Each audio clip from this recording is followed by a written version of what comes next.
जी जनाब, अस्सलाम वालेकुम। कैसे हैं जी? ठीक ठाक हैं सब? तो आज से हमारा पेपर स्टार्ट हो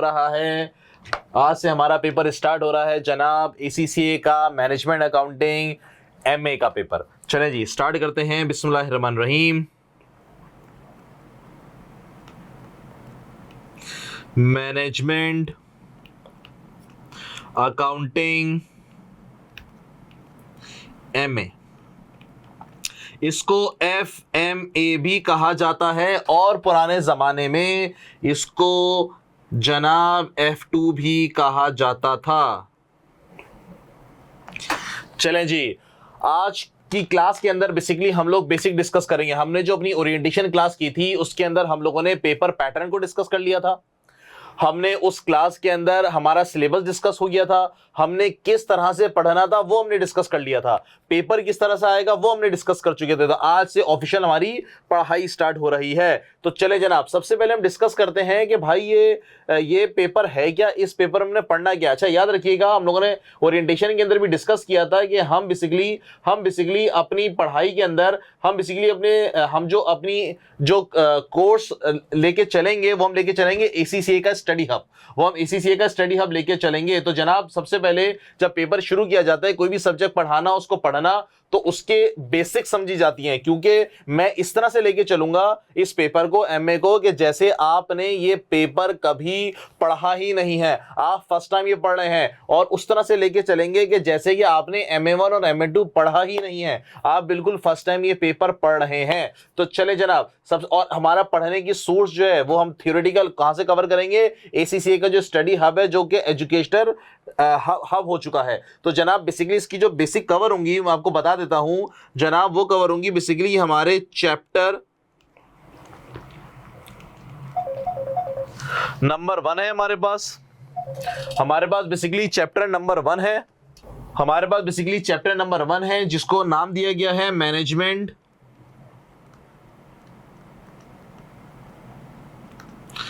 इंफॉर्मेशन का।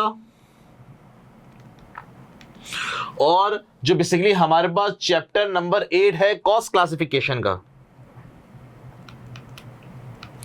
और जो हमारा चैप्टर नंबर 8 है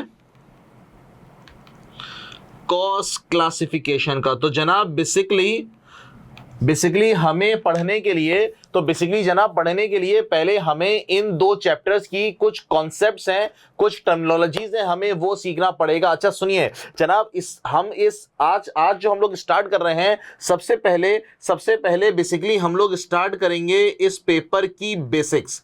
इस पेपर की हम लोग बेसिकली बेसिक स्टार्ट करेंगे कि जनाब ये पेपर है क्या, इसमें हमने पढ़ना क्या है। और ये बेसिक जो कवर हुई है वो ACCA की जो बुक है उसकी चैप्टर नंबर 1 और चैप्टर नंबर 8 से कवर हुई है। जनाब, किस सीक्वेंस से इसको पढ़ना है हम ओरिएंटेशन के अंदर बात कर चुके हैं। जिस सीक्वेंस से लेक्चर लगे हुए हैं आपको उसी सीक्वेंस से पढ़ना है। और फिर से मैं आपको रिमाइंड करा दूं कि जनाब लेक्चर को नॉर्मल स्पीड पे देखिएगा, बाकायदा प्रॉपर फुल स्क्रीन करके देखिएगा, फ्रेश माइंड के साथ देखिएगा, थके हुए माइंड के साथ इस लेक्चर को आप लोग मत देखिएगा। तो चले जनाब, हम पढ़ाई स्टार्ट करने चले। चैप्टर नंबर 1 और 8 इसको हम कंपैरेटिवली चलाएंगे। मैं अभी ये जिस फोल्डर के अंदर ये लेक्चर लगे हुए हैं उसमें चैप्टर नंबर 1 और 8 को हम लोग थोड़ा करके पूरे सिलेबस पूरे पेपर के साथ पढ़ेंगे। यानी कि जो बेसिक्स यहाँ पे पढ़ ली, फिर उससे रिलेटेड हम बाकी चैप्टर्स के अंदर पढ़ेंगे। इस तरह से इसको कवर कराया जाता है पूरा। अगर मैंने चैप्टर 1 और 8 जो कि थ्योरेटिकल है, जो कि बेसिक है,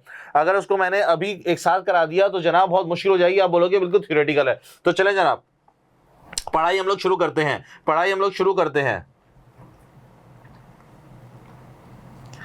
सबसे पहले मैं बात करूंगा जनाब, मुझे एक बात बताइए, मैनेजमेंट अकाउंटिंग जो हमारा पेपर है उस पर तो हम बाद में आते हैं। बॉस मुझे ये बताइए अकाउंटिंग क्या होती है जनाब? अकाउंटिंग क्या होती है? अकाउंटिंग की डेफिनेशन है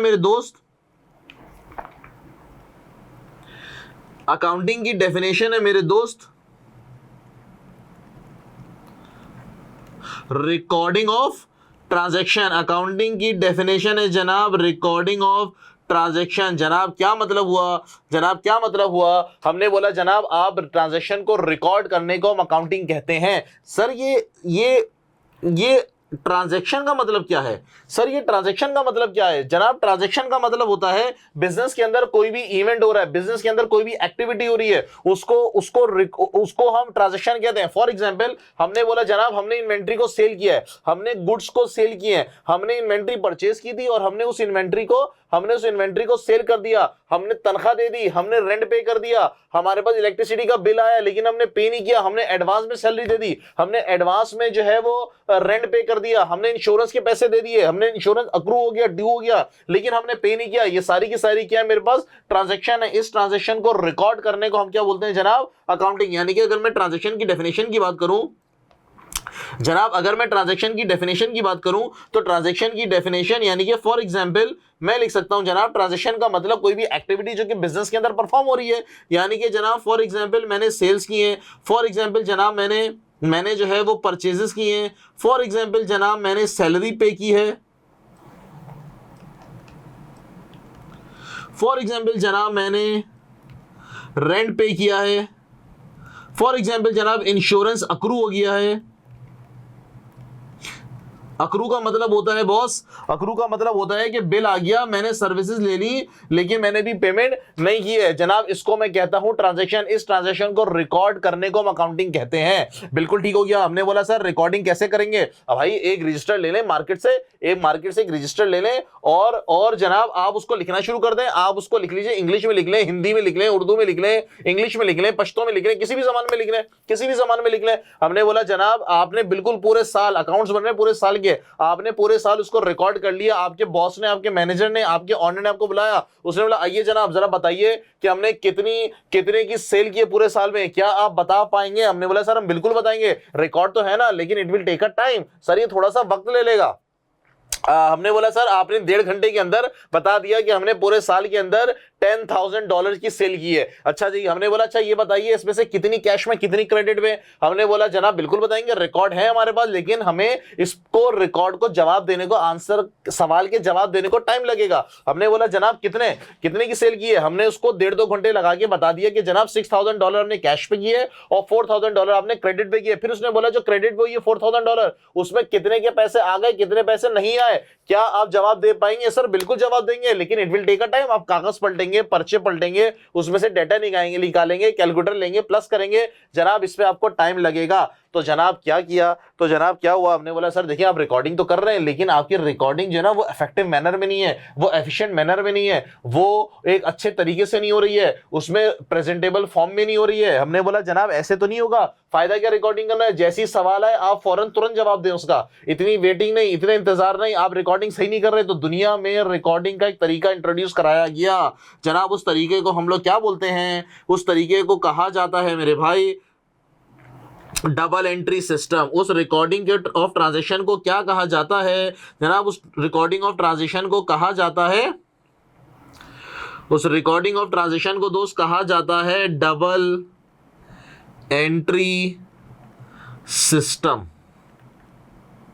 सर ये कौन सा सिस्टम है जनाब? ये कौन सा सिस्टम है? ये सिस्टम है, इसमें एक चीज को डेबिट कर दिया जाता है और दूसरी चीज को क्रेडिट कर दिया जाता है। जनाब ये सिस्टम है जिसमें आपको एक चीज को डेबिट कर दिया जाएगा, जिस दूसरी चीज को क्रेडिट कर दिया जाएगा। जनाब उसके बाद क्या होगा? जनाब उसके बाद क्या होगा? जनाब डेबिट क्रेडिट करने के बाद फिर उसको समराइज किया जाएगा जिसको हम लोग बोलते हैं जनाब लेजर या फिर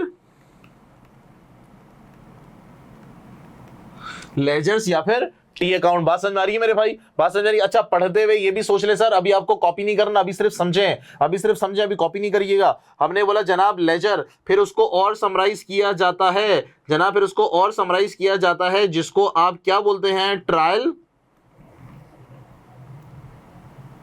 बैलेंस। जनाब ट्रायल बैलेंस के अंदर आपके पास एक लाइन आइटम में दिख रहा है सेल्स कितनी है, परचेज कितनी है, सैलरी एक्सपेंस कितनी है, प्रीपेड रेंट कितना है, सब कुछ, कैश कितना है, बैंक कितना है, अकाउंट रिसीवेबल कितनी है, सब कुछ आपको ट्रायल बैलेंस के अंदर नजर आ रहा है। हमने बोला सर देखें ये डाटा तो बन गया, इसको थोड़ा इंफॉर्मेटिव फॉर्म में लेकर आइए, इसको थोड़ा इंफॉर्मेशन के अंदर लेकर आइए। हमने बोला जनाब थोड़ा इंफॉर्मेशन में इसको लेकर आइए, इसका मतलब आपको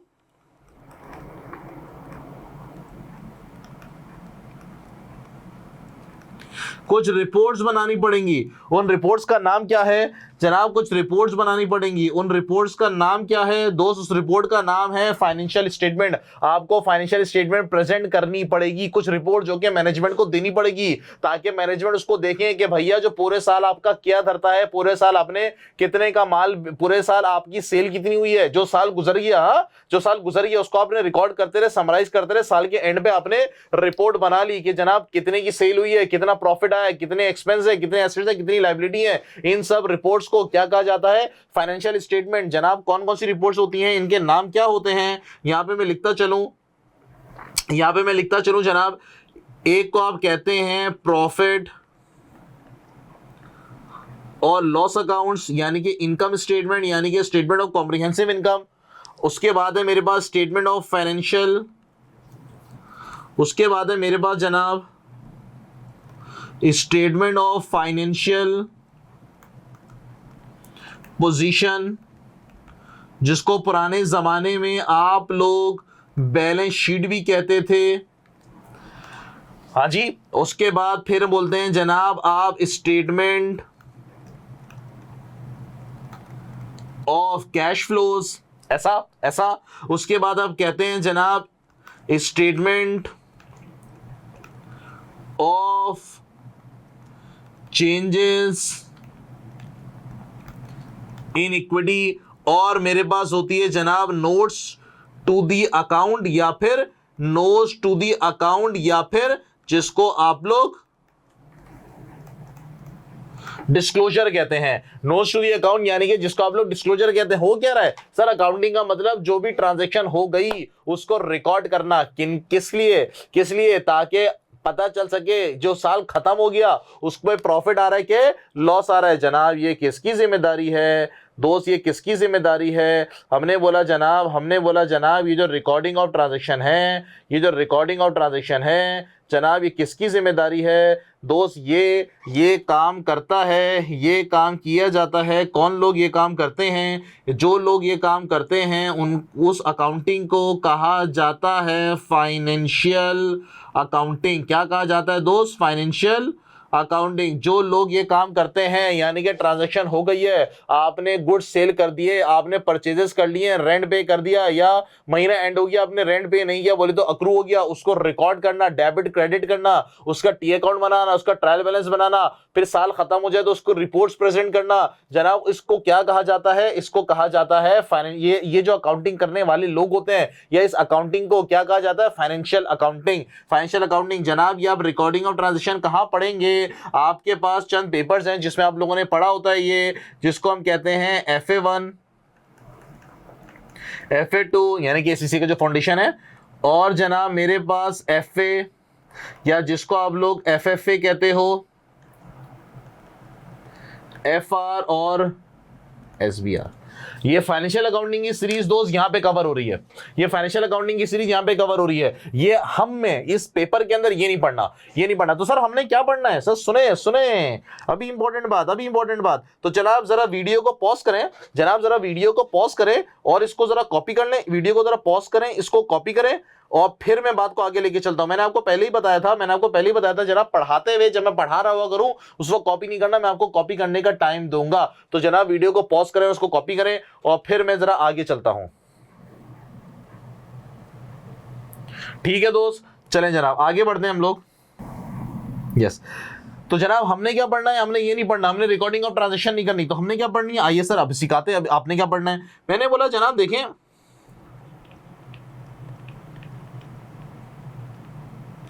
मैनेजमेंट कौन होता है ऑर्गेनाइजेशन में? मैनेजमेंट कौन होता है? हमने बोला जनाब देखिए मैनेजमेंट का मतलब होता है ऑर्गेनाइजेशन के टॉप लेवल के बंदे। मैनेजमेंट का मतलब क्या होता है? ऑर्गेनाइजेशन के टॉप लेवल के बंदे, यानी कि वो बंदे टॉप लेवल के जो ऑर्गेनाइजेशन के कर्ता धरते होते हैं, बिल्कुल टॉप लेवल के बंदे। जनाब टॉप लेवल के बंदे कौन होते हैं? हमने बोला जनाब टॉप लेवल के बंदों से मुराद CEO हो गए। हमने बोला जनाब टॉप लेवल के बंदे कौन होगा? CFO। CEO का मतलब chief executive officer, chief financial officer. For example जनाब मैं अगर पाकिस्तान की बात करूं तो नेशनल रिफाइनरी के जो CEO हैं वो जमील साहब थे पहले। हमने बोला सर फॉर एग्जांपल के अडानी पोर्ट्स है इंडिया का, उनके जो CEO हैं वो अडानी साहब हैं। ये CEO यानी कि ऑर्गेनाइजेशन के टॉप बंदे। CFO सीएफओ कौन होते हैं जनाब? Chief financial officer, chief financial officer. और जनाब डायरेक्टर्स, ये ऑर्गेनाइजेशन की ना मैनेजमेंट है, ये ऑर्गेनाइजेशन के बड़े बंदे हैं जनाब। इनका काम क्या है? ये ऑर्गेनाइजेशन के बड़े बंदे हैं जनाब, इनका रोल क्या है? ये लोग करते ही क्या है? ये लोग सुबह आते हैं और ये लोग काम करते ही क्या है? हमने बोला जनाब देखें, इनका काम काम करना नहीं है, इनका काम काम करना नहीं है, तो भैया कौन लोग होते हैं? करते ही क्या है? अच्छी खासी तनख्वाह ले रहे होते हैं। हमने बोला जनाब इनका काम है डिसीजन मेकिंग करना, इनका काम है जनाब फैसले करना, डिसीजन मेकिंग करना। सर डिसीजन को इंप्लीमेंट कराना किसका काम होता है? वो भी मैनेजर्स होते हैं। वो कौन होते हैं? सीनियर मैनेजर हैं, जनरल मैनेजर हैं। वो इनका काम क्या होता है जनाब? इनका काम होता है डिसीजन मेकिंग करना, फैसले करना। हमने बोला जनाब किस किस्म की डिसीजन मेकिंग, ये भी तो बता दीजिए। सुनिएगा फॉर एग्जाम्पल एक डिसीजन मेकिंग अगर हम डिस्कस करें, हमने बोला जनाब सुनिएगा, एक डिसीजन मेकिंग अगर हम डिस्कस करने हैं, हमने बोला जनाब फॉर एग्जांपल मैं डिसीजन मेकिंग को डिस्कस करने जा रहा हूं। मैंने बोला जनाब फॉर एग्जांपल एक कंपनी है, एक गारमेंट फैक्ट्री है, एक गारमेंट्स फैक्ट्री है। वो गारमेंट फैक्ट्री होता है क्या है जनाब? वो गारमेंट फैक्ट्री जो है वो शर्ट सीती है और मार्केट में बेचती है, उसका गुजारा होता है, पैसे कमाते हैं और तनख्वाह भी देते हैं, रेंट भी पे करते हैं, सैलरी भी पे करते हैं और घर भी ले जाते हैं। सही सर, मस्त लाइफ गुजर रही है। काम क्या इनका? गारमेंट फैक्ट्री, शर्ट्स बनाते हैं, मार्केट में बेचते हैं और जनाब काम चल रहा होता है। जनाब इस फैक्ट्री के पास एक स्पेशल ऑर्डर आता है, बोले तो वन ऑफ ऑर्डर आता है, यानी कि एक दुकान वाले ने, एक बड़े सुपर स्टोर ने, आइकिया ने, वॉलमार्ट ने, फॉर एग्जांपल पाकिस्तान की अगर बात करूं तो इम्तियाज सुपर स्टोर ने या चेज ने उनको ऑर्डर दिया कि जनाब हमें 1000 शर्ट्स बनवानी है। कितनी शर्ट्स बनवानी है दोस्त? 1000 शर्ट्स बनवानी है। क्या आप ये शर्ट्स हमें बनाकर दे देंगे? क्या आप ये शर्ट्स बना के दे देंगे? हमने बोला सर बिल्कुल बना के देंगे। मैनेजमेंट के पास एक ऑर्डर आया, किसी ने कांटेक्ट किया कि जनाब देखें हमें जनाब आपसे शर्ट सिलवानी है। कितनी शर्ट सिलवानी है? 1000 शर्ट्स आपसे सिलवानी है। क्या आप ये शर्ट सी के दे देंगे? ये फैसला कौन करेगा? मैनेजर्स करेगा। कौन करेगा जनाब? कौन करेगा फैसला? ये आपके टॉप लेवल के बंदे करेंगे। क्या टॉप लेवल के बंदे ऐसी आंख बंद करके फैसला कर देंगे? हैं क्या टॉप लेवल के बंदे कैसे आंख बंद करके फैसला कर देंगे? नहीं सर, उनको कुछ वर्किंग्स चाहिए होंगी। ये जो फैसला है, ये जो मैंने आपको बताया है, इस फैसले को हम लोग कहते हैं स्पेशल ऑर्डर या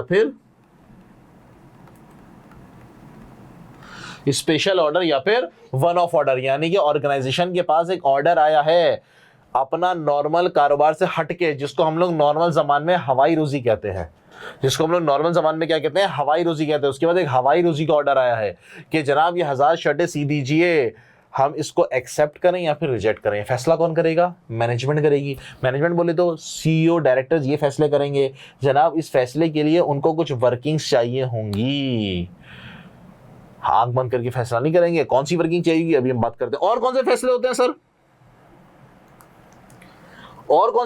हैं सर? फॉर एग्जाम्पल हमने बोला जनाब एक कंपनी है, वो पाकिस्तान के अंदर जैसे एंग्रो फूड्स है, क्या करती है जनाब? ये डब्बे का दूध बनाती है, ये जो है जनाब ये लस्सी भी बनाती है, ये जनाब आइसक्रीम भी बनाती है। फॉर एग्जाम्पल ये 3 प्रोडक्ट बना रही। कौन सा? डब्बे का दूध, लस्सी, डब्बे की लस्सी और आइसक्रीम। मैंने बोला जनाब ये तीनों प्रोडक्ट बनाने के लिए आपको सेम किस्म का मटेरियल रिक्वायर्ड है। ये तीनों प्रोडक्ट बनाने के लिए आपको सेम किस्म का मटेरियल रिक्वायर्ड है, यानी कि मिल्क रिक्वायर्ड है, सेम किस्म का मटेरियल। और फॉर एग्जांपल ये फैक्ट्री लगी हुई है गांव के अंदर, आसपास जो हारी हैं किसान हैं उन्होंने स्ट्राइक कर दी, रोड ब्लॉक कर दिया कि जनाब अभी यहां से कोई गाड़ी नहीं गुजर सकती, हमारे मुतालबात पूरे किए जाए, जो भी उनके मुतालबात हैं। हमने बोला जनाब फैक्ट्री तो हिट कर गई ना, फैक्ट्री के अंदर एक लिमिटेड क्वांटिटी मटेरियल की अवेलेबल थी, मिल की। हमने बोला जनाब जिस स्पीड से आप काम कर रहे थे उस स्पीड से काम करेंगे तो ये खत्म हो जाएगा मटेरियल 2 दिन के अंदर। और जनाब ये जो सप्लाई है वो अगले 1 हफ्ते तक नहीं आएगी, क्योंकि हमें ऐसा लग रहा है ये धरना स्ट्राइक जो है वो 1 हफ्ते तक चलेगी। सर अगर स्पीड से काम करते रहे तो 2 दिन में तो माल खत्म हो जाएगा, स्टोर खाली हो जाएगा, फिर क्या करेंगे? बैठ के पत्ते खेलेंगे, फारिग बैठेंगे, क्या करेंगे? हमने बोला जनाब अपनी प्रोडक्शन को थोड़ा स्लो कर दो, पहले जो खूब सारे यूनिट बना रहे थे 5000 10,000 खूब सारे बना रहे थे, अब यूनिट थोड़े कम बनाओ। सर कौन से यूनिट कम बनाएंगे या कौन से यूनिट बनाएंगे जिसमें प्रॉफिट ज्यादा आएगा वो यूनिट बनाओगे, जिसमें प्रॉफिट कम हो रहा होगा उसके यूनिट को थोड़ा स्लो डाउन कर दोगे। ये फैसला कौन करेगा? मैनेजमेंट करेगी जनाब, मैनेजमेंट करेगी। इस फैसले को हम लोग कहते हैं लिमिटिंग फैक्टर। इस फैसले को क्या कहा जाता है दोस्त? Limiting factor. एक और फैसला फॉर एग्जाम्पल एक और डिसीजन मेकिंग है जनाब। फॉर एग्जाम्पल हमने बोला जनाब कि फॉर एग्जाम्पल ये सैमसंग वाले हैं, फॉर एग्जाम्पल ये एप्पल वाले हैं, फॉर एग्जाम्पल जनाब ये इन्फिनिक्स वाले हैं। ये लोग क्या करते हैं, मोबाइल फोन बनाते हैं, मार्केट में बेचते हैं जनाब। ये मोबाइल फोन बनाने के लिए आपको बहुत सारी चीजें चाहिए। आपको जो है वो कैमरा चाहिए, आपको बैटरी चाहिए, आपको जनाब उसका सर्किट चाहिए, आपको उसकी आईसी चाहिए, आपको जो है जनाब ऑपरेटिंग सिस्टम चाहिए। क्या ये इन्फिनिक्स वाले, सैमसंग वाले ये कैमरा वगैरह, चिप वगैरह, बैटरी वगैरह सब खुद बाय करते हैं जनाब? इनके पास ऑप्शन है कि चाहे हम इसको मेक कर लें, खुद बना लें कैमरा शैमरा, या हम इसको बाय कर लें कैनन से, सोनी से। जनाब क्या करें, बाय करें या मेक करें? ये फैसला कौन करेगा दोस्त? ये फैसला मैनेजमेंट करेगी। ये फैसला कौन करेगा? मैनेजमेंट करेगी। तो जनाब ये फैसले मैनेजमेंट करते हैं, इसको कहा जाता है मेक और बाय। नंबर 4 जनाब देखिए एक और डिसीजन मेकिंग है। आप जाते हैं पेट्रोल पंप पे पेट्रोल डलवाने के लिए, तो आपको 2 किस्म के पेट्रोल मिलते हैं। एक आपको मिलता है पेट्रोल और एक मिलता है हाई ऑक्टेन पेट्रोल, यानी कि अच्छा वाला पेट्रोल। शेल वाले उसको वी पावर कहते हैं, हाई ऑक्टेन नहीं होता बेसिकली वो। तो यानी कि पेट्रोल 2 किस्म के मिलते हैं, एक नॉर्मल पेट्रोल और एक हाई ऑक्टेन पेट्रोल। जनाब कंपनीज कौन सा पेट्रोल बनाए, नॉर्मल वाला पेट्रोल बनाए या हाई ऑक्टेन पेट्रोल बनाए, फैसला कौन करेगा? मैनेजमेंट करेंगे। इस फैसले को कहा जाता है फर्दर प्रोसेस। एक और एग्जाम्पल हमने बोला जनाब कंपनीज है, एक से ज्यादा प्रोडक्ट बना रही है, एक प्रोडक्ट में उसका प्रॉफिट नहीं आ रहा, लॉस आ रहा है या कम प्रॉफिट आ रहा है। मैनेजमेंट ये फैसला कर रहे हैं जनाब इस प्रोडक्ट को बंद कर दो, डिसकंटिन्यू कर दो, या इस प्रोडक्ट लाइन को बेच दो। हिस्टोरिकली यूनिलीवर ने लिप्टन बेच दिया एकाडारा कंपनी को, यूरोपियन कंपनी उसको बेच दिया हिस्टोरिकली। उससे पहले उन्होंने डालडा बेच दिया था, कुकिंग ऑयल। डालडा पहले यूनिलीवर का प्रोडक्ट था, डालडा यूनिलीवर का प्रोडक्ट नहीं है जनाब। ये फैसले भी किए जाते हैं, फैसला कौन करेगा? मैनेजमेंट करेंगे। इसको कहते हैं हम लोग इस फैसले को शटडाउन, इसको हम कहते हैं जनाब शटडाउन या फिर डिसकंटिन्यूड ऑपरेशन। डिसकंटिन्यूड जनाब ये फैसले करते हैं। फॉर एग्जाम्पल और कोई फैसले कैसे जनाब, कोई न्यू प्रोडक्ट लॉन्च करें जनाब, फॉर एग्जाम्पल एक्सपेंशन करें, कंपनी को थोड़ा बड़ा कर लें, एक्सपेंशन करें। ये फैसले कौन करेगा? मैनेजमेंट करेंगे जनाब। क्या ये फैसले आंख बंद करके किए जाते हैं? ऐसी मैनेजमेंट ने बोला चलो यार आज ये फैसला कर लेते हैं, ऐसे किया जाता है? सुनना हमने बोला जनाब, जैसे मैंने एग्जांपल कोट की थी शुरू में कि आपकी कंपनी है वो गारमेंट फैक्ट्री है जनाब, वो अपनी शर्ट्स बनाती है, मार्केट में बेचती है और उसका गुजारा हो रहा है। एक ऑर्डर आता है चेज वालों की तरफ से, इम्तियाज वालों की तरफ से कि जनाब आप ये प्रोडक्ट बनाइए और ये प्रोडक्ट बना के आप हमें दीजिए और 1000 शर्टें आप हमारे लिए बना दीजिए। जनाब मैनेजमेंट डिसीजन मेकिंग कर रहे हैं कि जनाब इस शर्टों को हम बनाए कि ना बनाए। फॉर एग्जाम्पल मैनेजमेंट ये जो डिसीजन मेकिंग करेंगे उनके पास कोई नंबर्स होने चाहिए, यानी कि उनके पास उनको ये पता होना चाहिए कि अगर मैं ऑर्डर एक्सेप्ट करूंगा तो मुझे प्रॉफिट आएगा या लॉस आएगा। क्या ये वर्किंग खुद बैठ के बनाएंगी मैनेजमेंट? है ये बड़ा बंदा सीईओ सीएफओ, क्या ये खुद बैठ के वर्किंग कर रहा होगा? नहीं जनाब, ये वर्किंग किसी से करवाएगा। जो वर्किंग करेगा वो क्या वर्किंग करेगा? सिंपल सी वर्किंग करेगा कि जनाब ये जो शर्ट्स को ऑर्डर आया है, फॉर एग्जाम्पल मेरे पास 1000 शर्ट्स को ऑर्डर है और एक शर्ट के फॉर एग्जाम्पल जनाब मुझे $50 मिल रहे हैं। एक शर्ट के मुझे कितने पैसे मिल रहे हैं? फॉर एग्जाम्पल $50 मिल रहे हैं। तो जनाब अगर मैं ये शर्ट बना के इनको दे दूंगा तो मेरा रेवेन्यू, मेरी सेल्स कितनी आ जाएगी? $50,000। लेकिन जनाब ये शर्ट ऐसी नहीं बिकेगी, इस शर्ट को बेचने से पहले बनाना पड़ेगा। अगर हम बनाएंगे तो उस पर कुछ खर्चा वर्चा भी होगा।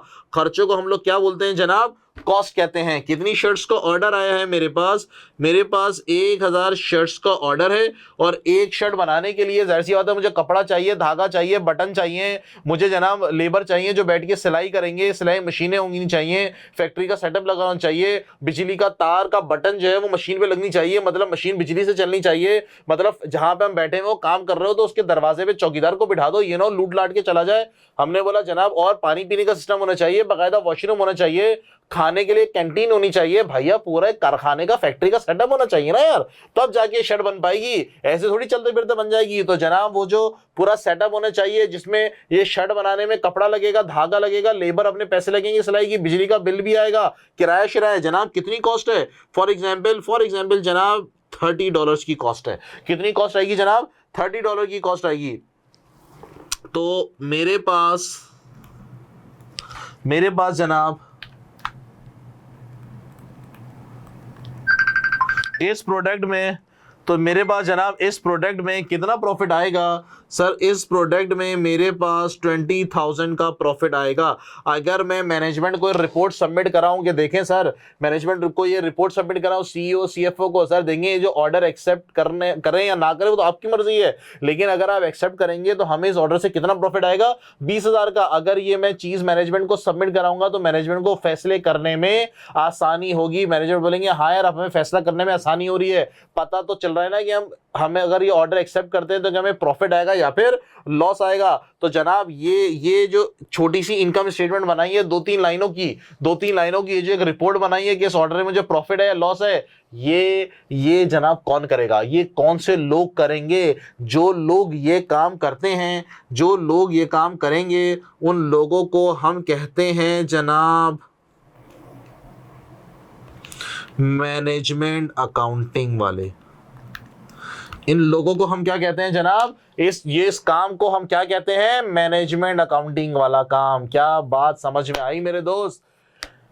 फाइनेंशियल अकाउंटिंग वाला क्या कर रहा था? बोल रहा था भाई माल बेच दे मैं रिकॉर्ड कर दूंगा, पैसे आ जाएंगे मैं रिकॉर्ड कर दूंगा, मटेरियल खरीदो मैं पैसे दूंगा वो रिकॉर्ड कर दूंगा। बात समझ आ रही है? मैनेजमेंट अकाउंटिंग वाला क्या करेगा? ये डाटा वर्किंग प्रोवाइड करेगा। किसके लिए? मैनेजमेंट के लिए, कि जनाब मैं आपको वर्किंग करके दे रहा हूं ताकि आपको फैसले करने में आसानी हो जाए। बात समझ में आई मैंने क्या बोल दिया?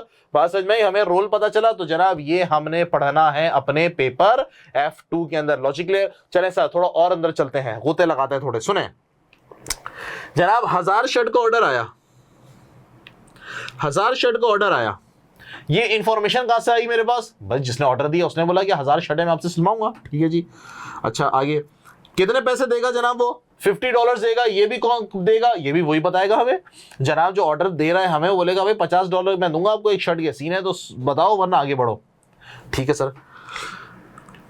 तो जनाब ये $30 की जो कॉस्ट आई है, एक शर्ट बनाने पे कितनी कॉस्ट आई है? $30। इसके अंदर कपड़ा है, धागा है, बटन है, लेबर की सिलाई के पैसे हैं, मशीन चलेगी तो बिजली का बिल है, गेट पे जो चौकीदार बैठा हुआ है जो हिफाजत कर रहा है कि अंदर से कोई कपड़ा वपड़ा चोरी ना हो जाए, लोगों को लूट वूट नहीं ले, ये वॉशरूम है, उसका जेनेटोरियल स्टाफ है, 10,000 किस्म के खर्चे हैं भाई।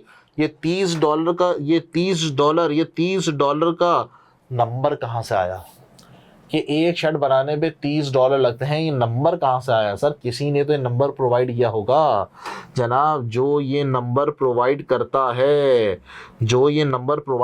है कि एक शर्ट बनाने पे कितनी कॉस्ट आ रही है। अगर तो टीवी बन रहा है तो एक टीवी बनाने पे कितनी कॉस्ट आ रही है। अगर तो एसी बनाने वाली कंपनी है तो एक एसी बनाने पे कितनी कॉस्ट आ रही है। एक गाड़ी बनाने वाली कंपनी सुजुकी, मारुति सुजुकी, उस गाड़ी बनाने पे कितनी कॉस्ट आ रही है। तो जनाब ये जो काम करता है कि एक शर्ट पे कितनी कॉस्ट आई, एक जूता बनाने में कितनी कॉस्ट आई, एक एसी बनाने में कितनी कॉस्ट आई, इस टीम को, इन बंदों को, इन अकाउंटिंग को हम कहते हैं कॉस्ट अकाउंटिंग। बात समझ में आई मैंने क्या कह दिया मेरे दोस्त? तो कॉस्ट अकाउंटिंग वाले का ऑब्जेक्टिव क्या है? कॉस्ट अकाउंटिंग वाले का मकसद है, कॉस्ट अकाउंटिंग वाले का जिंदगी का मकसद है मेरे दोस्त, कॉस्ट पर यूनिट कैलकुलेट करना कि एक यूनिट बनाने पे कितनी कॉस्ट आ रही है, एक शर्ट बनाने पे कितनी कॉस्ट आ रही है। अगर तो जूता बनाने वाले कंपनी है हश पपीस वाले तो एक शूज बनाने में कितनी कॉस्ट आ रही है। बात समझ में आ रही है सबको? बात समझ में आ रही है मेरे भाई? तो जनाब अच्छा अब एक और चीज सर, ये यूनिट का मतलब क्या है? ये यूनिट का मतलब क्या है दोस्त? बेसिकली ये यूनिट है, unit of measurement, unit of measurement.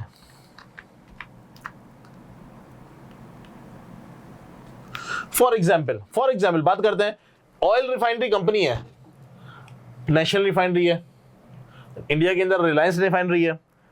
जनाब इसने कितने लीटर पेट्रोल बेचे, इसको फॉर एग्जांपल इसने 50,000 लीटर पेट्रोल बेचे, तो हम इसको कॉस्टिंग की जबान में बोलेंगे, एमए की जबान में बोलेंगे, इसको हमने 50,000 यूनिट बेचे हैं। बात समझ में, मैंने क्या बोला जनाब? पोर्ट कंपनी अडानी पोर्ट से, पाकिस्तान के अंदर कराची पोर्ट है, हमने बोला जनाब डीपी वर्ल्ड है, इतना बड़ा पोर्ट है जनाब। इसका काम क्या होता है? जो समंदर में जो जहाज होते हैं, जो कंटेनर लेकर आते हैं, इनका काम होता है जहाज को अपने इस पे लगाना, कंटेनर उतारना और जहाज को बोला चलो भाई अब आगे चले जाओ दूसरे पोर्ट्स पे। ये काम है इनका। तो कितने कंटेनर की मूवमेंट है, ये कंटेनर यूनिट में क्या बोलेंगे लोग कॉस्टिंग के जमाने में, कितने यूनिट्स की मूवमेंट है, कितने महीना एंड हो गया, हमने बोला सर हमने 50 होंडा गाड़ियां बेची हैं। कॉस्टिंग की जबान में, एमए की जबान में क्या बोलेंगे? हमने 50 यूनिट बेचे हैं। बात समझ में, मैंने क्या बोल दिया? 50 यूनिट्स बेचे हैं। तो यूनिट ऑफ मेजरमेंट का मतलब ये होता है। तो जनाब कॉस्टिंग वाले का जिंदगी का मकसद क्या है? कॉस्टिंग वाले का जिंदगी का मकसद है कॉस्ट पर यूनिट कैलकुलेट करना, कि एक शर्ट बनाने पे कितनी कॉस्ट आ रही है, एक घड़ी बनाने पे कितनी कॉस्ट आ रही है, एक जूता बनाने में कितनी कॉस्ट आ रही है। अगर तो वो किसी पेंट बनाने वाली कंपनी में, एशियन पेंट्स में, तो जनाब पेंट बनाने में कितनी, एक डब्बा पेंट का बनाने में कितनी कॉस्ट आ रही है।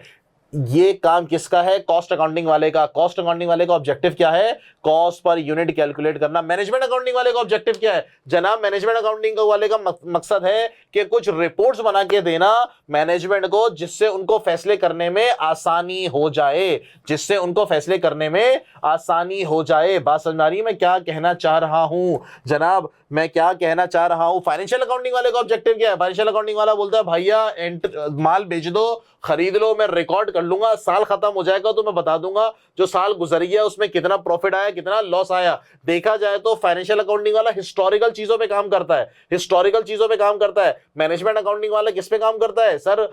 फ्यूचर की चीजों को पहले से प्रेडिक्ट करके बताता है कि अगर आप ये कर लेंगे तो जनाब 30,000, 40,000, 50,000 डॉलर्स का आपको प्रॉफिट हो जाएगा।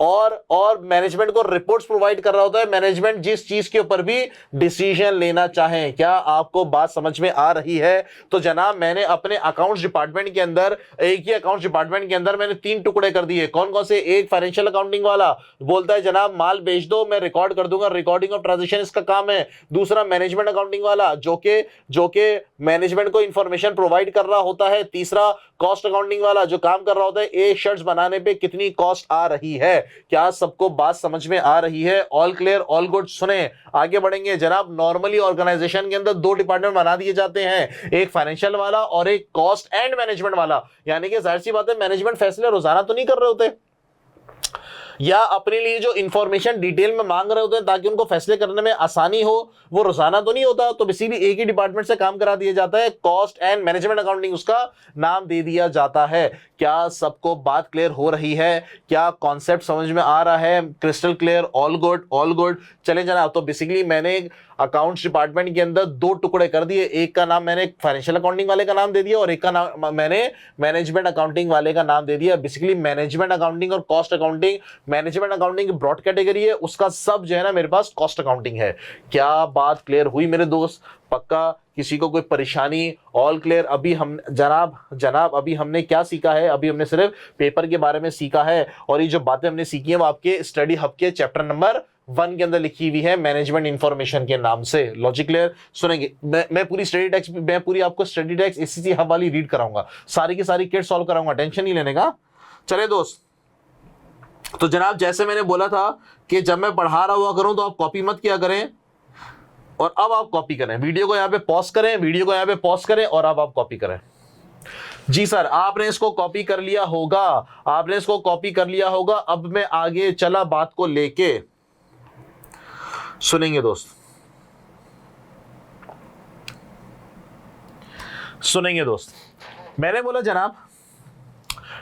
जनाब कि हमें मतलब समझ में आ गया कि फाइनेंशियल अकाउंटिंग वाला और कॉस्ट अकाउंटिंग वाले में क्या डिफरेंस है। हमें बिल्कुल जो है वो हमने समझ लिया कि फाइनेंशियल अकाउंटिंग वाला क्या करता है और मैनेजमेंट अकाउंटिंग वाला क्या करता है। सुने, अब मैं इनका डिफरेंस क्या बना रहा हूं कि जनाब इनका डिफरेंस क्या है। मैं इनका अब जरा कंपैरिजन करने के लिए जा रहा हूं, सुनेंगे जनाब। मैं यहां पे लिखूंगा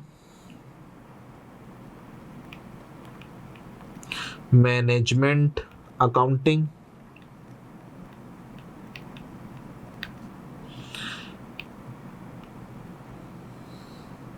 मैं यहाँ पे लिखूंगा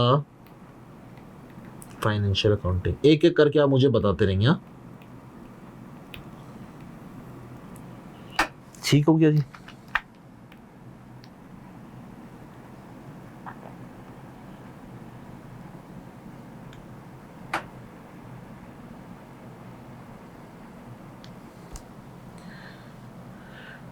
ठीक है सर, चलें सर। पहला मेरा दोस्त, यूजर्स मैनेजमेंट अकाउंटिंग वाले किन के लिए काम करते हैं? मैनेजमेंट अकाउंटिंग वाले जो अपनी रिपोर्ट बना के देते हैं वो किन के लिए बना के देते हैं जनाब? वो इंटरनल बना के देते हैं। इंटरनल से मुराद आपकी जो मैनेजमेंट है, आपके जो सीईओ हैं, उनके लिए काम करते हैं ये लोग। वो बोलते हैं जनाब बताइए हमने एक नया प्रोडक्ट लॉन्च करना है, इसको लॉन्च करें या नहीं करें। ये बातें बाहर थोड़ी ना बताई जाती हैं, कॉम्पिटिटर वगैरह को अमामी थोड़ी बताई जाती है, इंटरनली चीज होती है। जबकि फाइनेंशियल अकाउंटिंग वाले किसके लिए काम करते हैं? इनकम स्टेटमेंट, बैलेंस शीट, ये जो स्टेटमेंट ऑफ कैश फ्लोज है, मतलब जो साल गुजर गया उसकी जो रिपोर्टिंग कर रहे होते हैं, ये किसके लिए रिपोर्ट करते हैं जनाब? ये कर रहे होते हैं स्टेक होल्डर के लिए। यानी कि स्टेक होल्डर के अंदर क्या क्या आता है? शेयर होल्डर, मालिक और जनाब इस शेयर होल्डर को के लिए कर रहे होते हैं, मैनेजमेंट के लिए भी कर रहे होते हैं, और जनाब आपकी टैक्स अथॉरिटीज जो होती हैं गवर्नमेंट की, उनके लिए भी कर रहे होते हैं, टैक्स अथॉरिटीज के लिए भी कर रहे होते हैं जनाब, गवर्नमेंट के लिए भी कर रहे होते हैं। जाहिर सी बात है एम्प्लॉइज वो भी देखता है इसको कि जनाब मुझे इस कंपनी में काम करना चाहिए कि नहीं करना चाहिए। कंपनी भाई लॉस में आ रही है, भाई मैं तो निकलूं, नौकरी दूसरी ढूंढूं। जनाब समझ में आ गया? समझ में आ गया जनाब? आइए, हमने बोला जनाब फॉर एग्जाम्पल, सेकेंड है, गौर से सुनिएगा।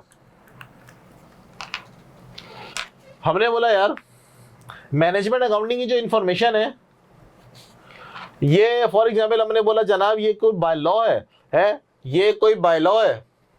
ये कौन बोल रहा है कि यार अकाउंट्स बनाओ?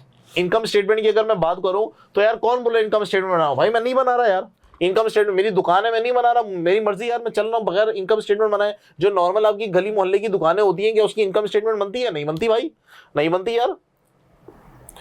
तो ये कौन बोलता है कि भाई मैं अकाउंट्स बनाऊं, मुझे अकाउंटिंग करनी है, मुझे बुक कीपिंग करनी है, मुझे रिकॉर्डिंग करनी है? जनाब फाइनेंशियल अकाउंटिंग वाला क्या बोलता है? दोस्त सुने, फाइनेंशियल अकाउंटिंग वाला जनाब ये होता है एज पर लॉ।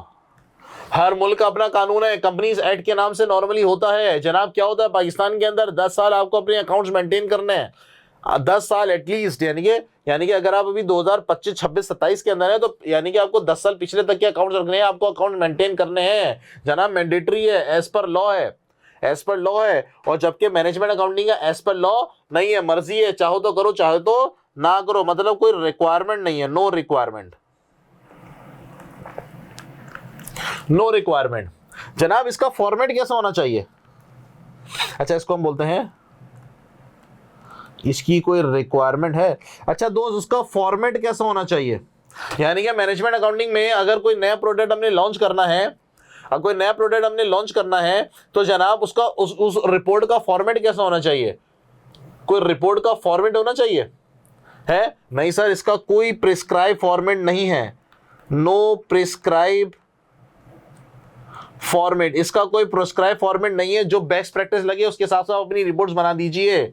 जबकि जनाब जो फाइनेंशियल अकाउंटिंग वाले हैं जो कि इनकम स्टेटमेंट बनाते हैं, आप लोगों ने इनकम स्टेटमेंट बनाई होगी, क्या प्रॉफिट को परखते हैं सबसे पहले है? क्या एडमिन एक्सपेंस को सबसे ऊपर लिखते हैं? सेल को सबसे नीचे लिखते हैं? नहीं सर, सेल सबसे ऊपर आती है, फिर कॉस्ट ऑफ सेल आता है। इसका मतलब जनाब इसकी कोई रेगुलेटरी रिक्वायरमेंट, इसने बोला इसकी प्रेजेंटेशन आप ऐसे करें, सेल्स ऊपर होनी चाहिए जनाब। इसकी प्रेजेंटेशन एक डिटरमिन है, इसकी जनाब एक प्रेजेंटेशन डिटरमिन है। ये प्रेजेंटेशन कहाँ से आती है? आपके पास नॉर्मली IFRS से पता चलती है, और आपके मुल्क के जो कंपनीज एक्ट होते हैं उससे ये इंफॉर्मेशन होती है। ऑल गुड है मेरे दोस्त, ऑल गुड, ऑल क्लियर। चले सर आगे बढ़े जनाब। नंबर 4 जनाब, ये जो रिपोर्ट्स बनाते हैं फाइनेंशियल अकाउंटिंग वाले, यानी कि जो इनकम स्टेटमेंट बैलेंस शीट बनाते हैं मैनेजमेंट वाले, जो मैनेजमेंट रिपोर्ट मांगते हैं, ये इसमें कंटेंट क्या होता है? दोस्त इसके अंदर कंटेंट लिखा हुआ क्या होता है जनाब? देखिए फाइनेंशियल वाले के अंदर तो सारी की सारी पास्ट फाइनेंशियल इंफॉर्मेशन होती है कि जनाब पिछला साल जो गुजर गया उसमें हमने कितने रुपए की सेल की हैं, पिछला साल जो गुजर गया ऐसा। और जनाब जो मेरे पास मैनेजमेंट अकाउंटिंग वाले होते हैं वो फाइनेंशियल नंबर भी होता है और उसके अंदर नॉन फाइनेंशियल नंबर भी होता है। फॉर एग्जांपल डिसीजन मेकिंग करने के लिए जा रहे हैं कि जनाब डिसीजन मेकिंग करने के लिए जा रहे हैं, सैमसंग वालों ने बोला हम लोग अपना ऑपरेटिंग सिस्टम एंड्रॉइड वो हम गूगल से नहीं खरीदेंगे, अपना खुद का बनाएंगे। एक तो फाइनेंशियल इंफॉर्मेशन होगी, खुद बनाएंगे तो कितनी कॉस्ट आएगी, एंड्रॉइड से बना बनाया खरीद लो तो कितनी कॉस्ट आएगी, ये तो होगा। साथ में नॉन फाइनेंशियल इंपैक्ट होगा कि जनाब अगर आप खुद बना तो लोगे चलो, लेकिन लोग उसको एक्सेप्ट नहीं कर रहे होंगे जनाब, उसमें बहुत सारी एप्लीकेशन नहीं होगी जो लोग डेली बेसिस पे यूज करते हैं, बहुत फंस जाएंगे आप, बहुत बुरी तरह फंस जाएंगे। ये नॉन फाइनेंशियल फैक्टर्स है। तो मैनेजमेंट रिपोर्ट्स के अंदर नॉन फाइनेंशियल फैक्टर्स भी होता है नॉन फाइनेंशियल फैक्टर्स का इंपैक्ट भी होता है जिसमें आप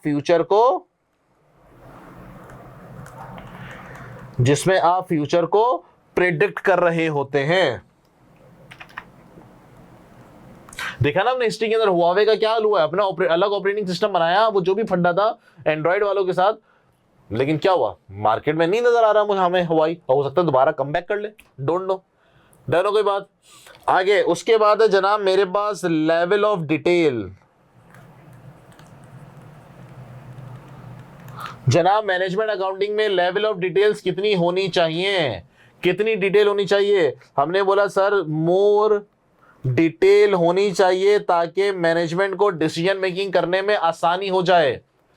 इतनी डिटेल्स दें कि उनको डिसीजन मेकिंग करने में आसानी हो जाए। फॉर एग्जांपल जनाब ये जो शर्ट्स का ऑर्डर आया था 1000 शर्ट्स का जो हमने एग्जांपल कोड की थी, उसमें आप ये भी बता दें कि सर अगर तो मैं क्वालिटी थोड़ी सी हल्की कर दूंगा तो जनाब मेरा प्रॉफिट बढ़ जाएगा, तो ये मोर इन्फॉर्मेशन भी होनी चाहिए। और जो आपका जिसने ऑर्डर दिया है, जो कि हमारा क्लाइंट है, जो कि हमारा कस्टमर है, उसको क्वालिटी से कोई मसला नहीं है, तो ये इंफॉर्मेशन भी अगर आप देंगे तो जनाब और ज्यादा अच्छा हो जाएगा। यानी कि more detail information as per जो आपकी डिसीजन मेकिंग करने में आसानी हो जाए। एग्री करते हैं जनाब? एग्री करते हैं। इसमें लेवल ऑफ इसमें बाकी फाइनेंशियल अकाउंटिंग में कितनी डिटेल्स होनी चाहिए जनाब? एज पर लॉ या फिर लीगल रिक्वायरमेंट। फॉर एग्जाम्पल एक एग्जाम्पल मैं आपको देता हूं,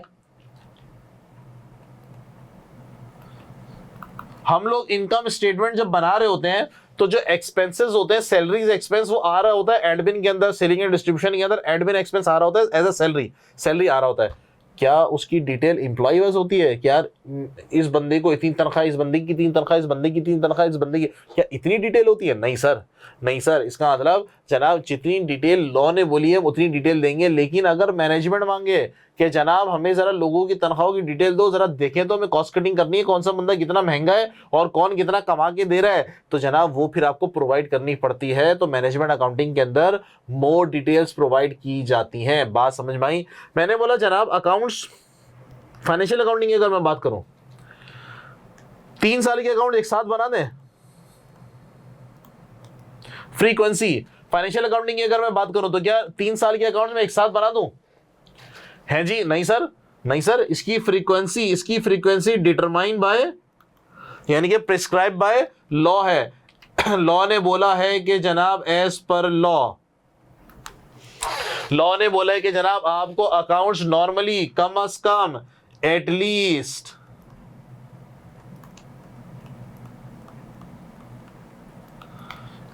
आपको एनुअली अकाउंट्स बनाने हैं।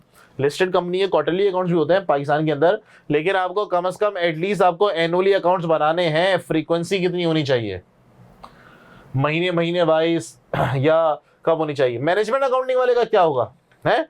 मैनेजमेंट अकाउंटिंग वाले का क्या होगा? क्या साल मैनेजमेंट ने रिपोर्ट मांगी? यानी कि जब मैनेजमेंट रिपोर्ट मांगेगी, जितनी अर्जेंसी होगी उतनी जल्दी आपको ये चीजें देनी पड़ेंगी। जितनी जल्दी होगी, जितनी अर्जेंसी होगी, आपको ये चीजें देनी पड़ेंगी। कैसे? फॉर एग्जाम्पल जनाब सुनेंगे हमने बोला यार मैनेजमेंट एक डिसीजन मेकिंग कर रहे हैं, मैनेजमेंट ने बोला देखें कोविड-19 आ गया है और कल से लॉकडाउन लग रहा है, जरा फटाफट बताओ कि हम लोग वर्क फ्रॉम होम कर सकते हैं? या हम लोग कस्टमर को अपना गुड्स कैसे बेचें, कोई तरीके बताओ। आपने बोला जनाब एक काम करेंगे, दुकान तो हम नहीं खोल सकते, लॉकडाउन लग गया तो हम ऑनलाइन सेटअप बना लेते हैं, फटाफट वेबसाइट बनाते हैं और ऑनलाइन होगा और कस्टमर के घर तक एक बंदा जाके माल दे देगा बाकायदा पूरे प्रोटोकॉल के साथ। ये फटाफट डिसीजन मेकिंग करो। मैनेजमेंट ने बोल दिया, आप गए आराम से जाके सो गए, एनुअल लीव पे चले गए, पूरे साल एक हफ्ता छुट्टी मना करा। आपने बोला हाँ भाई बताओ क्या काम दिया था, है क्या काम ऐसा होगा? नहीं जनाब, मैनेजमेंट के हिसाब से जितनी अर्जेंसी होगी उसके हिसाब से होगा, उसके हिसाब से होगा। ये मेरे पास कहलाता है फ्रीक्वेंसी, बोले तो as per management, as per management. क्या बात समझ में आई मैंने क्या बोल दिया? नंबर 7 जनाब, नंबर 7 पर्पस क्या है जनाब, क्या मकसद है? मैनेजमेंट अकाउंटिंग वाले का पर्पस क्या है? क्यों ये डिपार्टमेंट क्रिएट किया गया है? क्यों इन लोगों को बिठाया गया है? ताकि मैनेजमेंट की डिसीजन मेकिंग आसान हो जाए और वो मैनेजमेंट को ऐसी रिपोर्ट्स बना के दे कि जिससे वो अच्छी प्लानिंग कर सकें और उसको कंट्रोल कर सकें। क्या मतलब सर? फॉर एग्जाम्पल एग्जाम्पल देता हूँ मैं आईटी कंपनी की मैं एग्जाम्पल देता हूँ। मैंने बोला यार देखें, आईटी कंपनी के अंदर हम लोग सॉफ्टवेयर बना के बेचते नहीं है। फॉर एग्जाम्पल हम लोगों के लिए सॉफ्टवेयर बनाते हैं और उसकी मेंटेनेंस का काम हम लोग करते हैं। अच्छा जी, हमने बोला जनाब एक कंपनी वाला है हमारे पास, अलीबाबा आए, अली एक्सप्रेस वाले आए, अलीबाबा आए, उन्होंने बोला यार हमारे लिए ना, ये आप अमेजोन वाले आए, उन्होंने बोला यार कि आप हमारे लिए ना एक एप्लीकेशन बना दें। मैंने बोला बना देंगे सर, बना देंगे। तो अब उसकी जो प्रॉपर अब मैनेजमेंट अकाउंटिंग वाले क्या करेंगे, वो देखेंगे जनाब इस पे कितनी वर्कफोर्स लगेंगी, उस पे कितना टाइम लगेगा, 2 महीने का प्रोजेक्ट है, 3 महीने का प्रोजेक्ट है, उस पे कॉस्ट कितनी इंकर्ड हो रही है, प्लस सामने वाली पार्टी हमें पैसा कितनी दे रही है, उसकी प्रॉपर प्लानिंग हो सकती है। प्लानिंग होने के बाद जब वो एक दफा एग्जीक्यूट हो गया, यानी कि ओके जी ऑर्डर मिल गया हमें, अब यार उसका कंट्रोल भी तो करना है कि अगर मैंने 3 महीने की प्लानिंग की थी कि 3 महीने में प्रोजेक्ट एप्लीकेशन वेबसाइट बन जानी चाहिए, 6 महीने क्यों लग गए है? तो इसका मतलब इसको कंट्रोल भी करना चाहिए। ये मैनेजमेंट अकाउंटिंग वाले का काम है, ये मैनेजमेंट अकाउंटिंग वाले का काम है। जनाब फाइनेंशियल अकाउंटिंग वाले का काम क्या है? फाइनेंशियल अकाउंटिंग वाले का काम क्या है? ताकि जनाब जो आपके शेयर होल्डर हैं उनको आप ये रिपोर्ट देंगे कि जनाब जो साल गुजर गया है उसमें आपने कितना प्रॉफिट कमाया है, कितना लॉस कमाया है। इसका मतलब है ताकि इन्वेस्टमेंट का डिसीजन वो ले सकें कि हम आपकी कंपनी के अभी भी शेयर होल्डर रहेंगे या हम शेयर बेच के निकल जाएं, किसी दूसरी कंपनी की शेयर खरीद लेते हैं। बात समझ में आई मैंने क्या बोल दिया? 8वां दोस्त मेरे पास वैल्यूएशन, यानी कि नंबर्स कौन से लिए जाएंगे। जनाब फाइनेंशियल अकाउंटिंग वाला जो नंबर्स लेगा, जो फाइनेंशियल अकाउंटिंग वाला नंबर लेगा वो कौन सा नंबर लेता है? जो फाइनेंशियल अकाउंटिंग वाला नॉर्मली जो नंबर लेता है वो कौन सा लेता है? Historical number. कौन से लेता है जनाब? वो हिस्टोरिकल कॉस्ट, यानी कि बिल्डिंग मैंने खरीदी थी फॉर एग्जांपल $100,000, $1,00,000 की, जनाब आपकी बुक्स के अंदर अभी भी उतने से रिकॉर्ड हो रहा होगा अनलेस एंड अनटिल कि उस पे IAS 16 का रिवोल्यूशन मॉडल नहीं लग जाता। क्या बात समझ में आ रही है? जबकि ये क्या करेगा, ये आपका जो मैनेजमेंट अकाउंटिंग वाला है ये वैल्यूएशन यानी कि नंबर्स कहाँ से ले रहेंगे ये लोग जनाब, यहाँ पे डिफरेंट चीज़ें फॉलो होती हैं, स्टैंडर्ड कॉस्टिंग होती है, ये भी आपकी समझ में नहीं आएगा क्योंकि अभी आपने स्टैंडर्ड कॉस्टिंग पढ़ी नहीं है। जनाब रेलिवेंट कॉस्टिंग होती है, ये भी आपने नहीं पढ़ी है, अभी भी आपकी समझ में नहीं आएगा। क्या आप लोग को फर्क पता चला? क्या डिफरेंस क्या है फाइनेंशियल अकाउंटिंग वालों का और कॉस्ट एंड मैनेजमेंट अकाउंटिंग वाले का? एक दफा से मैं फिर से रिकैप कर देता हूं। जनाब फाइनेंशियल अकाउंटिंग वाले का काम होता है जनाब ट्रांजेक्शन कर दें, मैं इसको रिकॉर्ड कर दूंगा और साल खत्म होने पे मैं बता दूंगा कंपनी ने कितना प्रॉफिट कमाया, कितना लॉस कमाया। अच्छा फॉर एग्जांपल आपने एक मशीन खरीदी $100,000 की, आपने एक प्लांट खरीदा $1,00,000 का, आपने एक बिल्डिंग खरीदी $1,00,000 की, एक्सपेंस कर दूं मैं इसको?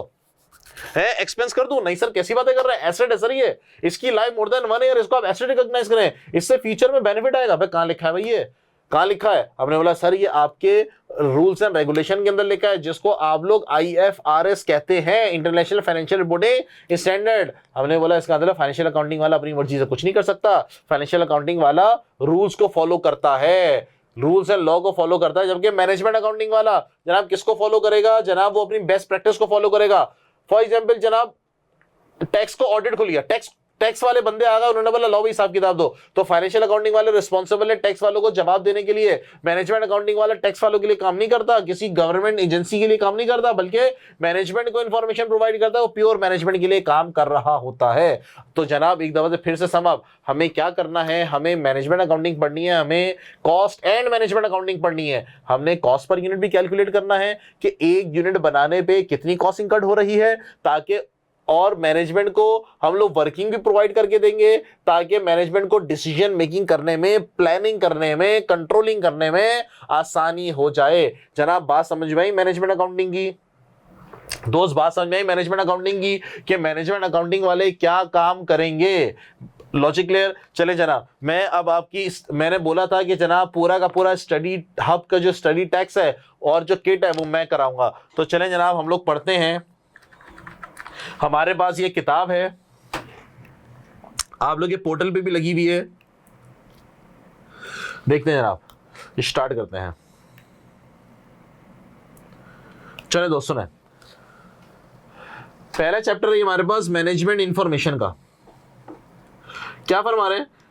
Types of accounting. हमने बोला अकाउंटिंग तीन किस्म की होती है। फाइनेंशियल अकाउंटिंग वाला जो कि रिकॉर्डिंग ऑफ ट्रांजैक्शन करता है, financial accounting the recording, processing and reporting of the financial information to produce financial statement, यानी कि इनकम स्टेटमेंट बनाना बैलेंस शीट में। फाइनेंशियल अकाउंटिंग वाले का ये काम है, बोलेगा भाई माल बेच दो, सेल कर दो, मैं उसको रिकॉर्ड कर दूंगा, माल बेच दो, सेल कर दो, मैं उसको रिकॉर्ड कर दूंगा। आगे मैनेजमेंट कॉस्ट अकाउंटिंग, इसके बाद आइए कॉस्ट अकाउंटिंग वाला, मैनेजमेंट में भी पढ़ते हैं। कॉस्ट अकाउंटिंग वाला क्या करता है जनाब? एक यूनिट बनाने पे, एक शर्ट बनाने पे, एक एसी बनाने पे, एक डिफ्रीजर बनाने पे कितनी कॉस्ट आ रही है, इसका काम ये है।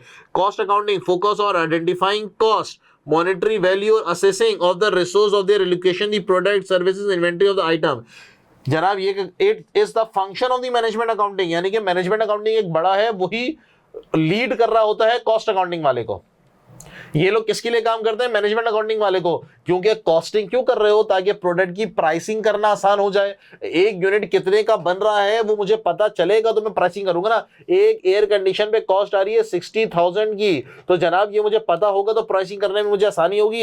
एक शर्ट बनाने पे $30 की कॉस्ट है, ये मुझे पता होगा तो मैं आगे प्राइसिंग कर पाऊंगा। तो कॉस्ट अकाउंटिंग वाले का काम बहुत जरूरी है।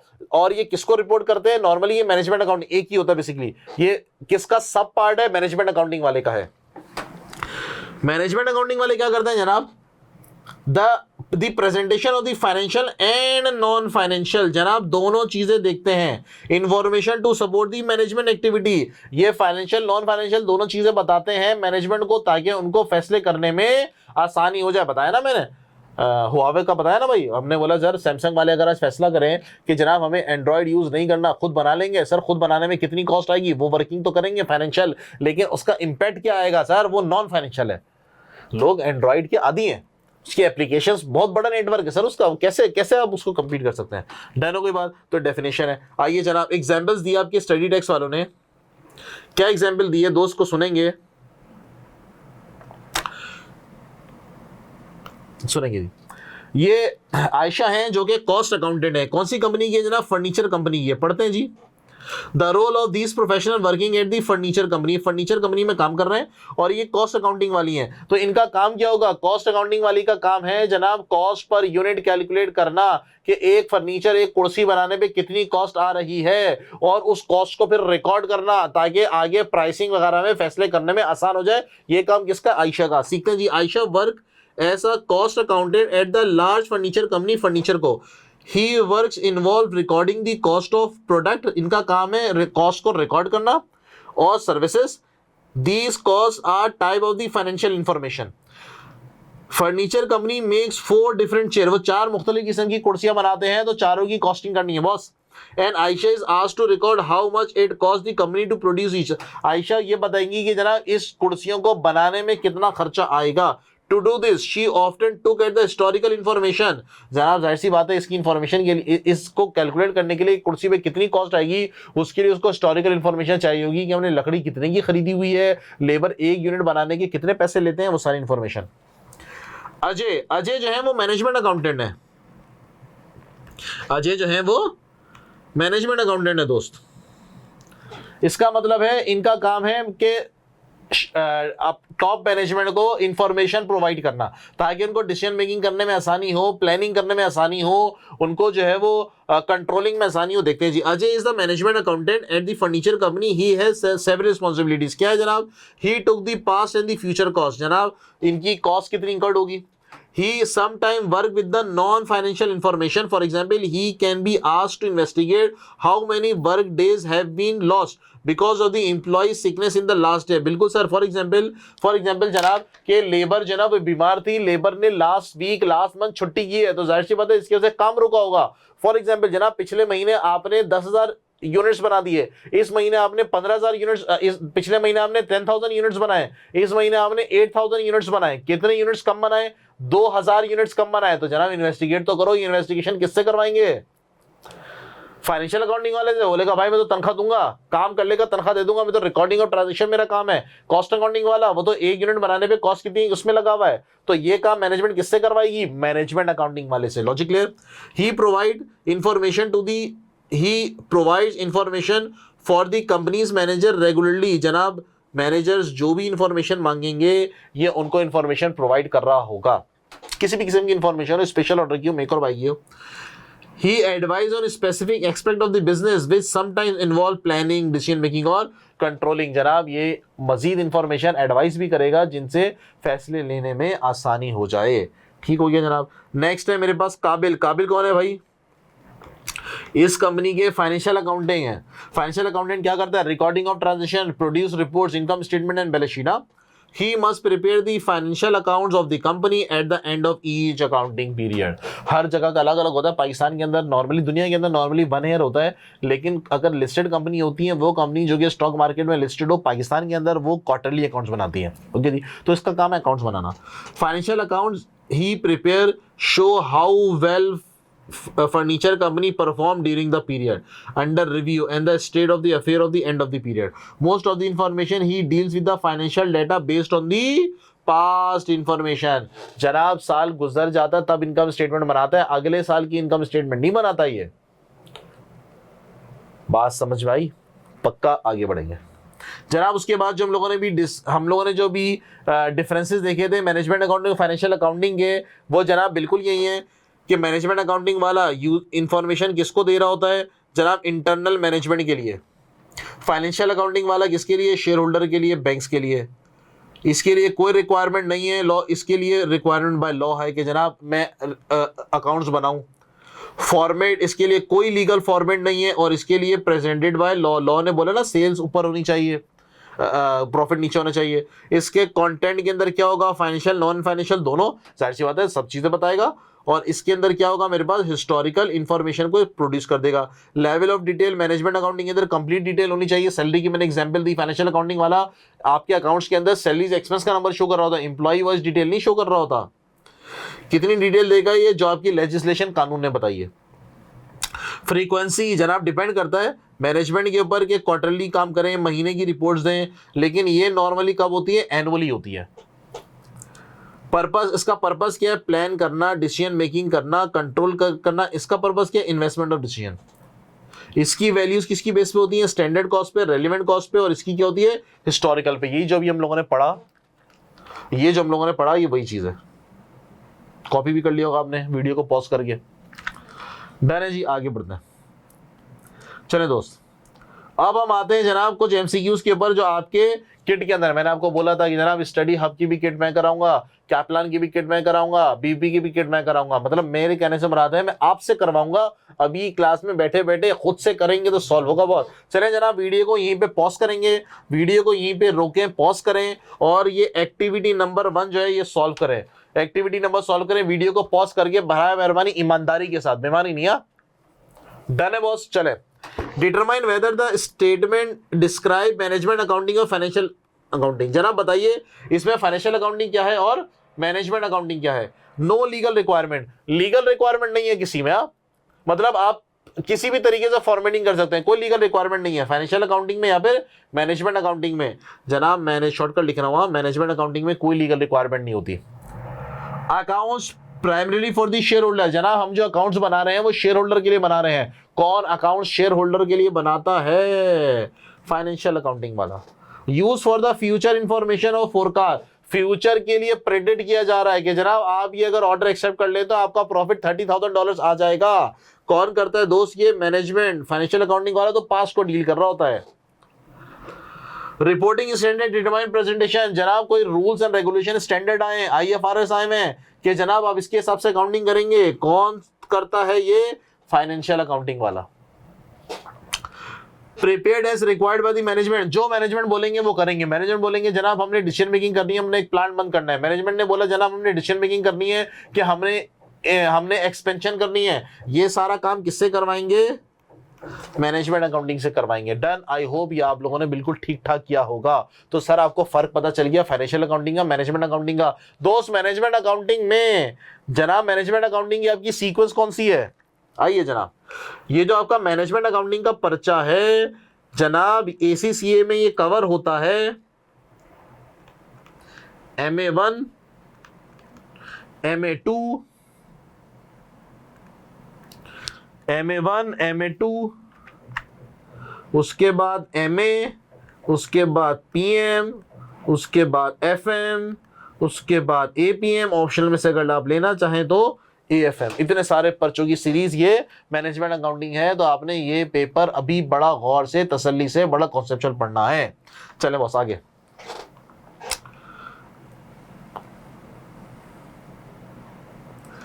बॉस MCQs आ गए हैं। स्टडी हब के MCQs हैं। मैंने बोला था ना साथ साथ करेंगे, साथ साथ करते तो हो जाते, वरना नहीं होते। जनाब आप फिर से वीडियो को पॉज करें। और मैंने जनाब कितने MCQs दिए हैं किताब में? आप लोगों को 6 MCQs दिए हैं मैंने। इन 6 के 6 MCQs को आप लोग सॉल्व करें। इन 6 के 6 MCQs को आप लोग सॉल्व करें वीडियो को पॉज करके, और फिर दोबारा से वीडियो को आप रिज्यूम कीजिए। जी जनाब, आपने वीडियो को पॉज करके क्वेश्चन सॉल्व कर लिए। चलें जनाब मेरे साथ भी सॉल्व कीजिए। स्टडी हब का MCQs है ये। क्या कह रहे हैं दोस्त? Hasan is a financial accountant. Hasan कौन है? फाइनेंशियल अकाउंटिंग वाले हैं अल्फा कंपनी के, और जैन है मैनेजमेंट अकाउंटिंग वाले, बीटा कंपनी का। हसन हमारे पास फाइनेंशियल अकाउंटिंग वाले हैं और जैन मेरे पास मैनेजमेंट अकाउंटिंग वाले हैं। पढ़ेंगे सर। क्या बना है? Which two of the following statement relating to the work done by Hasan and Jain, बताइए इसमें से कौन सी 2 स्टेटमेंट हसन और जैन के लिए ठीक है? पहला, हसन फाइनेंशियल अकाउंटिंग वाला है, is mostly concern with the past information. Sir Hasan कौन था? फाइनेंशियल अकाउंटिंग वाला। हसन कौन था? फाइनेंशियल अकाउंटिंग वाला। इसका मेनली कंसर्न होता है पास्ट इंफॉर्मेशन के ऊपर। सेल कर दोगे रिकॉर्ड कर लूंगा। सर पास्ट का मतलब होता है 1 सेकंड भी पुराना हो गया ना तो पास्ट हो गया, जैसी सेल हुई फौरन रिकॉर्ड करो। तो जनाब ये बात तो बिल्कुल दुरुस्त है। आगे, जैन जो कि मैनेजमेंट अकाउंटिंग वाला है, is only concern with the future information. Jain only, सिर्फ और सिर्फ फ्यूचर से ताल्लुक होता है उसका। अब नहीं भाई सर, पास्ट से भी होता है और फ्यूचर से भी होता है। फॉर एग्जाम्पल स्पेशल ऑर्डर आया था कितनी 1000 शर्ट्स बनाने का। जनाब 1 यूनिट बनाने में कितनी कॉस्ट लगेगी? है मटेरियल तो खरीदा हुआ मैंने। पास्ट इंफॉर्मेशन हो गई ना यार, पास्ट भी चाहिए इसको और फ्यूचर भी चाहिए। आगे, Hasan main job is to prepare accounts to the owner of the alpha. Hasan का मेन काम क्या है जनाब? अकाउंट्स बनाना। ओनली नहीं है, मेन काम है। ओनली का वर्ड होता तो मैं इसको रिजेक्ट कर देता। मेन काम है, हसन का मेन काम है अकाउंट्स बनाना मालिकों के लिए। सिर्फ मालिकों के लिए नहीं है, यहाँ पे accountant for the only honours नहीं है। ओनली ऑनर होता तो मैं क्रॉस कर देता। बात समझ में आ रही है? ऑनर्स के लिए भी है, शेयर होल्डर के लिए भी है, गवर्नमेंट के लिए भी, टैक्स अथॉरिटीज के लिए भी है। ओनली का वर्ड जिक्र नहीं है, तो ये बात बिल्कुल दुरुस्त है। जैन इज ओनली जैन कौन सा था? मैनेजमेंट अकाउंटिंग वाला। Mostly concern with the non financial. Sir ये मोस्टली कंसर्न करते हैं नॉन फाइनेंशियल्स पे। नहीं सर, मोस्टली कंसर्न तो फाइनेंशियल पे होता है ना, नॉन फाइनेंशियल भी होता है, मतलब दोनों पे होता है, दोनों पे होता है। मोस्टली कंसर्न का वर्ड थोड़ा अजीब है। डन हो गई बात? तो इसका ए और सी ऑप्शन बिल्कुल ठीक है। चलें दोस्त, उसके बाद है मेरे पास क्वेश्चन नंबर, उसके बाद है मेरे पास जनाब क्वेश्चन नंबर 2 है। ये आपकी कैप्लन की किट का क्वेश्चन है, इसको जरा देखते हैं। Which of the following is not correct? भैया नॉट है, हाँ, कौन सा जुमला दुरुस्त नहीं है? Cost accounting can be used for inventory valuation to meet the requirement of internal reporting. Only बड़ा गौरतलब देखना है जनाब। कॉस्ट अकाउंटिंग वाले का काम है एक यूनिट बनाने पे कितनी कॉस्ट आ रही है, यूनिट का मतलब inventory. Cost accounting can be use for inventory valuation, बिल्कुल ठीक है, to meet the requirement of internal reporting only, सिर्फ और सिर्फ इंटरनल रिपोर्टिंग के लिए। भाई इन्वेंट्री तो आपकी बैलेंस शीट पे भी छपता है नंबर, इंटरनल तो नहीं हुआ ना, एक्सटर्नल हुआ, वो तो पूरी दुनिया पढ़ती है अकाउंट्स। इन्वेंट्री आपकी बैलेंस शीट पे, स्टेटमेंट ऑफ फाइनेंशियल पोजीशन पे, करंट एसेट में आ रही होती है इन्वेंट्री, बिल्कुल आ रही होती है वो नंबर कितनी टेक्सटाइल इंडस्ट्री की बात करें तो कितनी कॉटन पड़ी हुई है, टेक्सटाइल इंडस्ट्री की बात करें तो कितनी रुई पड़ी हुई है। तो जनाब बात समझ में आई, मैंने क्या बोल दिया। तो जनाब यहां पे हम ये बोलेंगे कि जनाब इसका काम सिर्फ इंटरनल रिपोर्टिंग के लिए नहीं है, बैलेंस शीट तो एक्सटर्नल जाती है।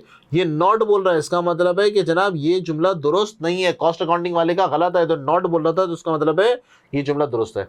Management accounting provide appropriate information for the decision making है, प्लानिंग है, कंट्रोलिंग है। बिल्कुल मैनेजमेंट अकाउंटिंग का काम ही होता है, इन्फॉर्मेशन प्रोवाइड करें ताकि डिसीजन मेकिंग करने में आसानी हो जाए।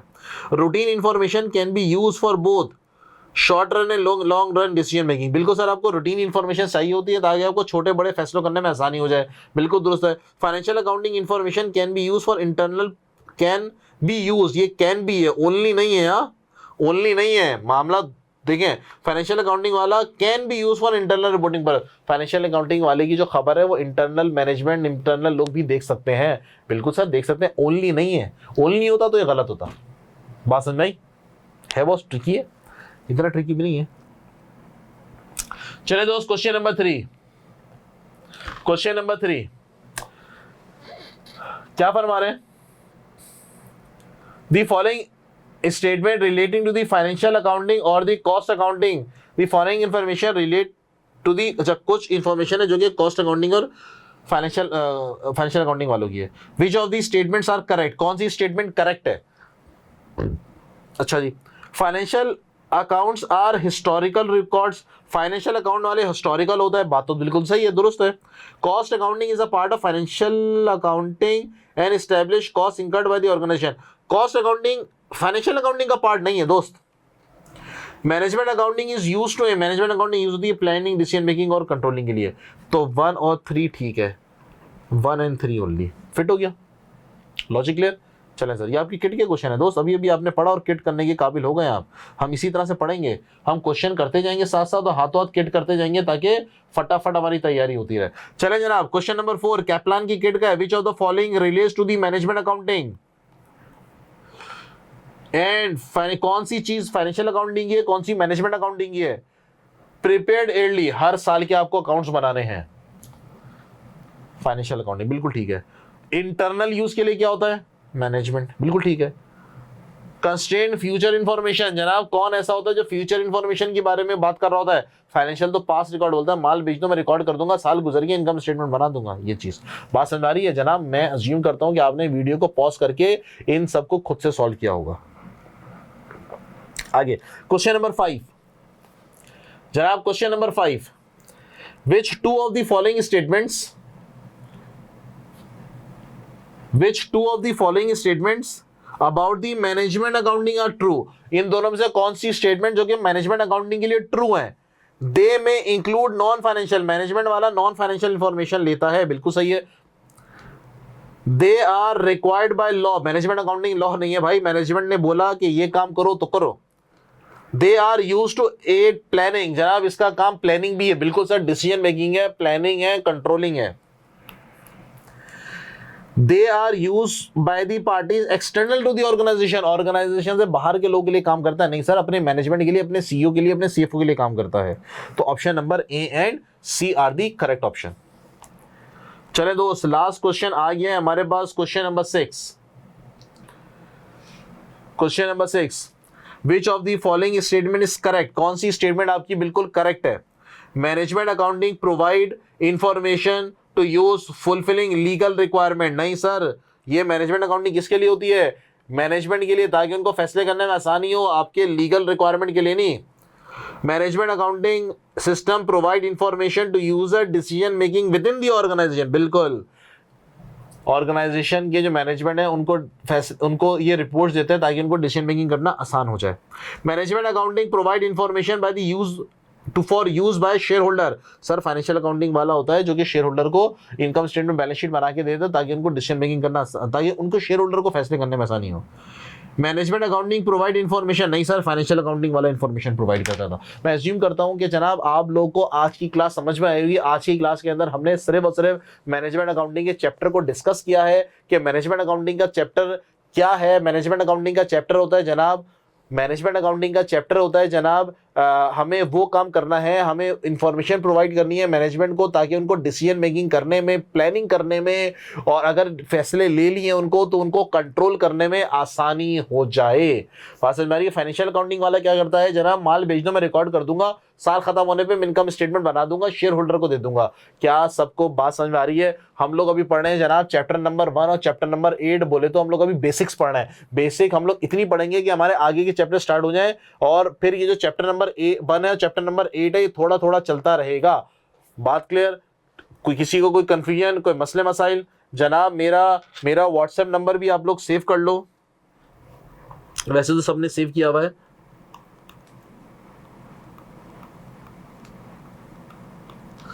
और अगर पाकिस्तान से बाहर हैं तो जनाब +92 भी आपने डायल करना है। ठीक हो गया? चलें जरा आज की क्लास को यहीं तक रखते हैं, फिर इंशाल्लाह आपसे नेक्स्ट क्लास में मुलाकात होगी। खुदा हाफिज़।